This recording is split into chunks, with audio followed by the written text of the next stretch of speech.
In this video we discuss about motivation. तो चलिए ये जानते हैं कि एक्चुअल में मोटिवेशन क्या होता है। प्रत्येक व्यक्ति में कार्य करने की क्षमता तो होती है, परंतु कार्य करने की क्षमता तथा कार्य करने की इच्छा दो पृथक पृथक तत्व हैं। कार्य करने की इच्छा जागृत करने के लिए समय समय पर प्रेरणा देनी होती है। इस प्रेरणा को ही अभिप्रेरणा के नाम से पुकारा जाता है। अभिप्रेरणा वह मनोवैज्ञानिक धारणा है जो व्यक्तियों को काम पर बनाए रखने के साथ साथ उन्हें अधिकतम संतुष्टि देती है। अब सपोज कीजिए कोई एम्प्लॉय है, उसमें हम जानते हैं कि कैपेबिलिटी है कार्य करने की, पर वो कार्य ढंग से नहीं कर रहा, तो अब क्या करेगा? मैनेजमेंट होगा या कोई भी एक ऐसा व्यक्ति मोटिवेटर होगा जो उस एम्प्लॉय में एक ऐसी जागृति उत्पन्न करेगा अपनी बातों से, अपनी पॉलिसी से, कंपनी के थ्रू पॉलिसी से या किसी भी तरह कुछ ऐसी पॉलिसी से या किसी भी माध्यम से वो कुछ ऐसा करेगा कि एम्प्लॉय में कार्य करने की क्षमता क्या हो, जागृत हो, यानी कार्य करने के लिए वो प्रेरित हो। इसको हम बोलते हैं मोटिवेशन। डिफरेंट परिभाषाएं अलग अलग वैज्ञानिकों ने दी हैं। जैसे स्टेनस वेन्स के अनुसार अभिप्रेरणा के अंतर्गत कोई भी ऐसी भावना या इच्छा सम्मिलित होती है जो किसी व्यक्ति की इच्छा को इस प्रकार बना देती है कि वह कार्य करने को प्रेरित हो जाए।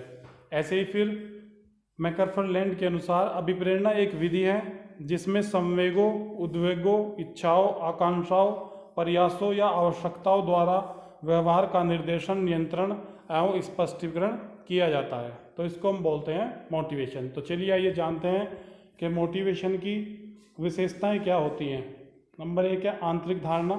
अभिप्रेरणा एक आंतरिक धारणा है। जब तक कि आप अपने अंदर से नहीं सोचेंगे, अंदर से आपके अंदर फीलिंग नहीं आएगी किसी कार्य को करने की या उसकी जागृति उत्पन्न नहीं होगी, तब तक आप मोटिवेट नहीं होएंगे और आप कार्य करने के लिए सक्षम नहीं होएंगे। नंबर 2, लक्ष्य केंद्रित व्यवहार। अगर आपका माइंड सेट है कि मुझे इस लक्ष्य को प्राप्त करना है विद इन टाइम, 8 घंटे में सपोज कीजिए आपको 1600 पीस निकालने हैं, तो आपके दिमाग में वो लक्ष्य 1600 का होना चाहिए।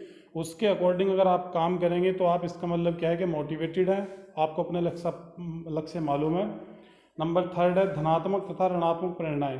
प्रेरणा धनात्मक भी हो सकती है और ऋणात्मक भी। धनात्मक प्रेरणाओं में उचित मजदूरी, प्रशिक्षण, कार्य सुरक्षा, पदोन्नति के अवसर, पुरस्कार आदि को शामिल किया जाता है। आप सपोज कीजिए आप किसी एम्प्लॉय को बोलेंगे कि अगर तुमने 8 घंटे में पूरे 1600 पीस निकाल दिए, टारगेट पूरा कर लिया, तो तुम्हें 50 रुपये का एक्स्ट्रा डेली वेज मिलेगा। तो इससे क्या हो गया, आपके माइंड में एक सेटअप हो जाएगा कि 50 रुपये मुझे एक्स्ट्रा मिलेंगे, तो आप विद इन टाइम उस कार्य को करने की इच्छा आपके मन में स्वतः ही उत्पन्न हो जाएगी।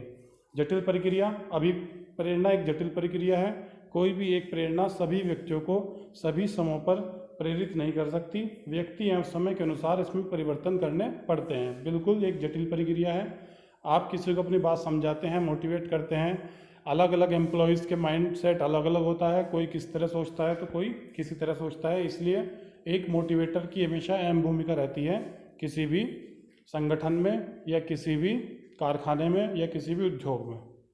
अभिप्रेरणा के सिद्धांत मास्लो, हर्जबर्ग एवं मैकग्रेगर के अनुसार अनेक विद्वानों द्वारा अभिप्रेरणा के अलग अलग सिद्धांत प्रस्तुत किए गए हैं, जिनमें से कुछ मुख्य हैं। अभिप्रेरणा की प्रकृति 2 टाइप्स होती हैं। आंतरिक अभिव्यक्ति। अभिप्रेरणा मनुष्य की आंतरिक शक्ति है, यह मनुष्य के अंदर होती है, बिल्कुल इंटरनली एक कैपेसिटी है। सेकेंड इज मानव व्यवहार पर प्रभाव। किसी भी व्यक्ति को समझने के लिए उसकी प्रेरणा शक्ति को समझना आवश्यक है। यही अभिप्रेरणा मानव व्यवहार को नियंत्रित करती है, यह मनुष्य के मनोबल को भी निर्धारित करती है। Thank you.